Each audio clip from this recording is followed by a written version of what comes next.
მწვანე სახლი ძველი თბილისური აივნებით, რომელსაც ტურისტები ფოტოებს უღებენ, ამჟამად დანგრევის პირასაა. ყავლაშვილის ქუჩაზე მდებარე ეს ავარიული შენობა კულტურული მემკვიდრეობის სიაშია შეტანილი. ძეგლი ამჟამად თბილისის განვითარების ფონდის საკუთრებას წარმოადგენს. ფონდში ამბობენ, რომ მაღალი კულტურული და არქიტექტურული ღირებულებების მქონე სახლს პირვანდელი სახე სრულად დაუბრუნდება. პროექტი დამუშავებულია არქიტექტორ-რესტავრატორების მიერ და შესაბამის სახელობო საქმიანობას, რომელიც დაუშვათ იქნება დაკავშირებული არქიტექტურულ დეტალებთან, არქიტექტორ-რესტავრატორ ხელოსნები შეასრულებენ გააკეთებენ. ძველ თბილისში მდებარე ავარიული სახლი უკვე დიდი ხანია დაცარიელებულია. თბილისის განვითარების ფონდში ამბობენ, რომ ადგილობრივ მაცხოვრებლებს ბინის ქირას მანამდე გადაუხდიან, სანამ რეკონსტრუქცია არ დასრულდება. განახლდეს. განახლება ქვია იმას, რომ იგივე პროექტი, იგივე ფართი, იგივე ის. ჩვენ არ ვითხოვთ არც დამატებით რაღაც ფორმებს და არც დამატებით სართულებს. მოსახლეობასთან ურთიერთობა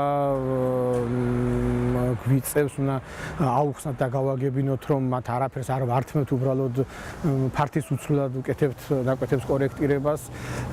ზოგი შენობა სახელმწიფო მიწაზეა გადამჯდარი, ზოგან სახელმწიფო პირიქით შეჭრილია და ეს ჩვენ რეალობაში შესაბამისობაში უნდა მოვიყვანოთ, რომ შემდეგ უკვე ამ შენობის წითელი ხაზების გასწორდეს და დავიწყოთ მშენებლობა.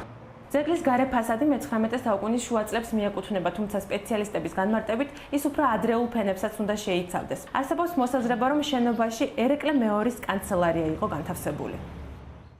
არის ერთ-ერთი გამორჩეული მხატვრული ღირებულების ნაგებობა, ისე როგორც მისი ფასადების მხატვრული გადაწყვეტით, მნიშვნელოვანია ასევე მისი გეგმარებითი და სივრცითი სტრუქტურა. მთლიანად ერთიანად დაანგრევა არ არის მისაღები, საჭიროა ძალიან დიდი სიფრთხილით კონსტრუქტორებთან ერთად შესწავლილი იქნას ის მეთოდოლოგია, რა ნაწილები უნდა მოიშალოს პირველ რიგში, უნდა მოხდეს რეკონსტრუქცია, უნდა შენარჩუნებული იყოს არა მხოლოდ გეგმარებითი სტრუქტურა, არამედ კედლის სისქე, მასალა, აქცენტური.